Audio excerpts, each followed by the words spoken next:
Good morning class. I am Mubin Fatma Abdi from Bharat Study Circle. I am here to teach you money and banking of class 11th. Now let's start with the chapter number 2nd. And long answer type question है. पहला question है what is money? Money क्या होता है? Give 3 important definition of money. Money क्या है? Money की 3 important definition बताइए. अकॉर्डिंग टू हार्टले ब्रदर्स के according money is what money does. Indeed it is difficult to define money. Money वो है जो मनी का काम करे. मनी को डिफाइन करना बहुत डिफ़िकल्ट है. We know that money is anything which is generally accepted in exchange for goods and services. यानी कि मनी मतलब वो है, वो कोई भी चीज़ जिसको हम गुड्स एंड सर्विसेज के ख़रीद के उसको एक्सचेंज करने में जिससे हम चीज़ों को एक्सचेंज कर सकते हैं. For the essential condition of the money is general condition of the money is the general accessibility. यानी कि एक जो जनरल कंडीशन होती है मनी की वो होती है जनरल एक्सेबिलिटी. यानी कि जब मनी वो होती है जब कोई भी पर्सन उसको बिना किसी डाउट, बिना किसी संदेह के, बिना किसी ऑब्जेक्शन के, बिना किसी क्वेश्चन के उसको एक्सेप्ट कर ले. तो anything which is exchange in with the goods and services that is called money.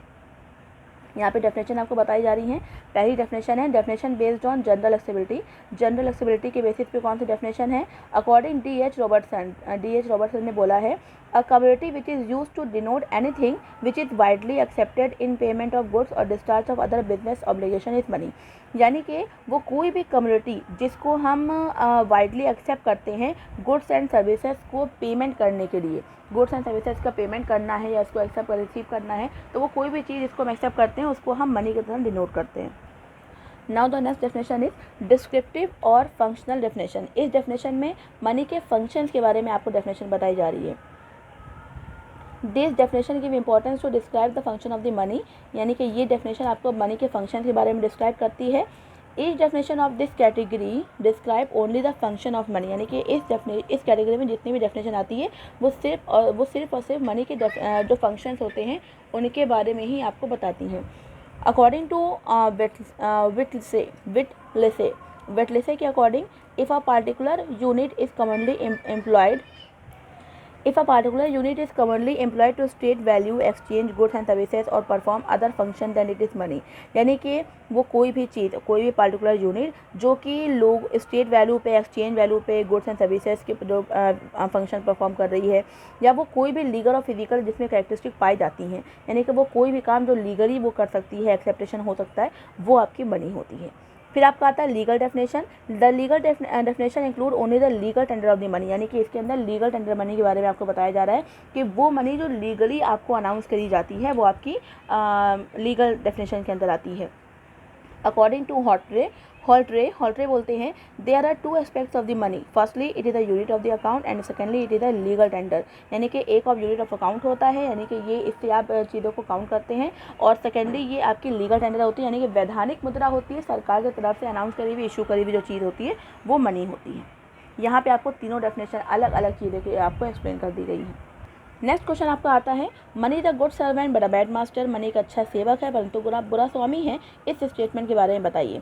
Money tends to become the master so long as money it is use for only as a means it prove it to be beneficial for mankind and it function as man servant. यानी कि money को लोगों की सहूलियत के लिए इस्तेमाल किया जाने लगा था. यानी कि जब बाटा सिस्टम आया तो लोगों को काफ़ी दिक्कत परेशानी होती थी, आपको पहले चैप्टर में पढ़ाया हमने.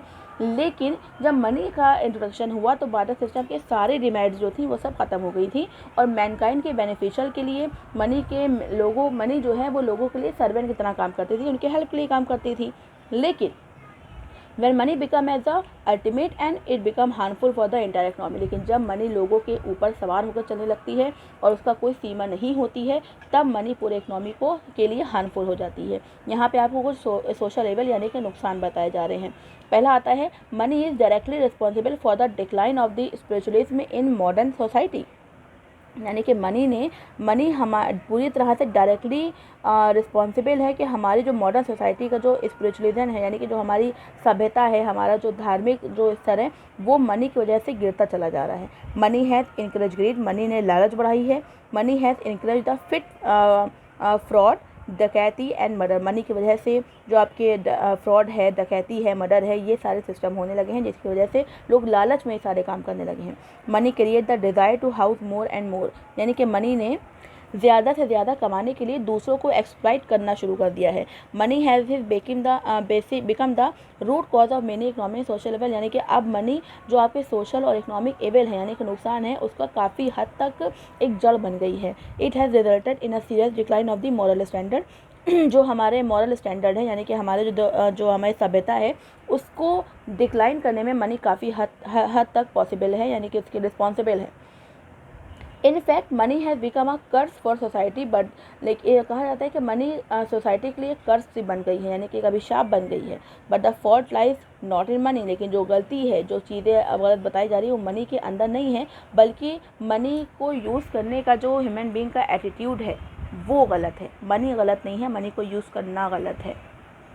नेक्स्ट आपका क्वेश्चन आता है बेटा, can the money be abolish, क्या मनी को ख़त्म कर देना चाहिए? अबॉलिश यानी कि बिल्कुल ही फिनिश कर देना चाहिए। Very frequently, it is being proposed that money which is giving birth to so many evils should be totally abolished.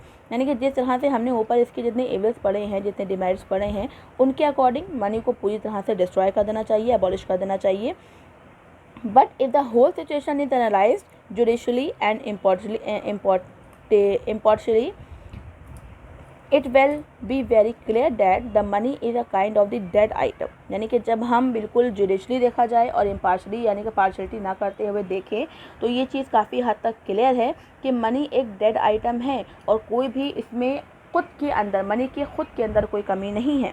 In fact the unfair use and mankind motive of the man are responsible for the evil which are seen nowadays, लेकिन लोग जो हैं, जो human being है, जो आपका human body है, वो जो मनी को यूज़ कर रहे हैं उनके दिमाग में, उनके अंदर दिक्कत है, ना कि मनी के अंदर। इसीलिए मनी को अबॉलिश नहीं करना बल्कि लोगों जो उसका यूज़ जो कर रहे हैं उनको अबॉलिश करना ही ज़्यादा बेहतर है। नेक्स्ट आपका क्वेश्चन है, clarify the difference between money and currency, money और करेंसी में क्या फ़र्क है? There is no difference in money and currency in the common language, आम भाषा में मनी और करेंसी में कोई फ़र्क नहीं है।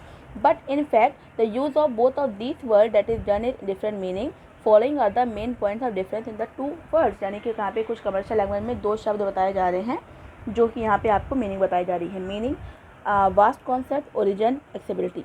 वास्ट कॉन्सेप्ट मतलब क्या? Money is a vast concept then currency, all currency are money but all kinds of money are not currency, यानी कि मनी एक बहुत बड़ा कॉन्सेप्ट है करेंसी के मुकाबले। ऑल करेंसी आर मनी, जितनी भी करेंसी है वो मनी है, लेकिन जो आपकी मनी है वो करेंसी नहीं है। ठीक है, करेंसी आपके देश में चलने वाली मुद्रा और मनी पैसा। ठीक है, पैसा तो हर देश में है, सब जगह पैसा है, लेकिन सब जगह रुपया नहीं है, हर देश में डॉलर नहीं है। तो कहने का मतलब है कि मनी इज द करेंसी, यानी कि मनी जो है वो करेंसी बन सकती है लेकिन करेंसी मनी नहीं बन सकती। फिर आपका नेक्स्ट पॉइंट आता है एक्सेप्टेबिलिटी।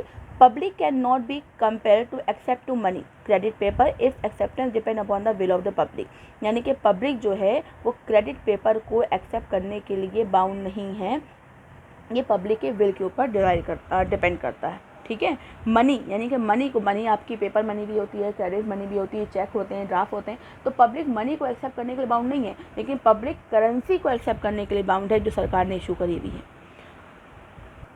ओके स्टूडेंट्स, आपको चैप्टर नंबर यहाँ पे क्लियर कर दिया गया है, सारे क्वेश्चन पढ़ा दिए गए हैं।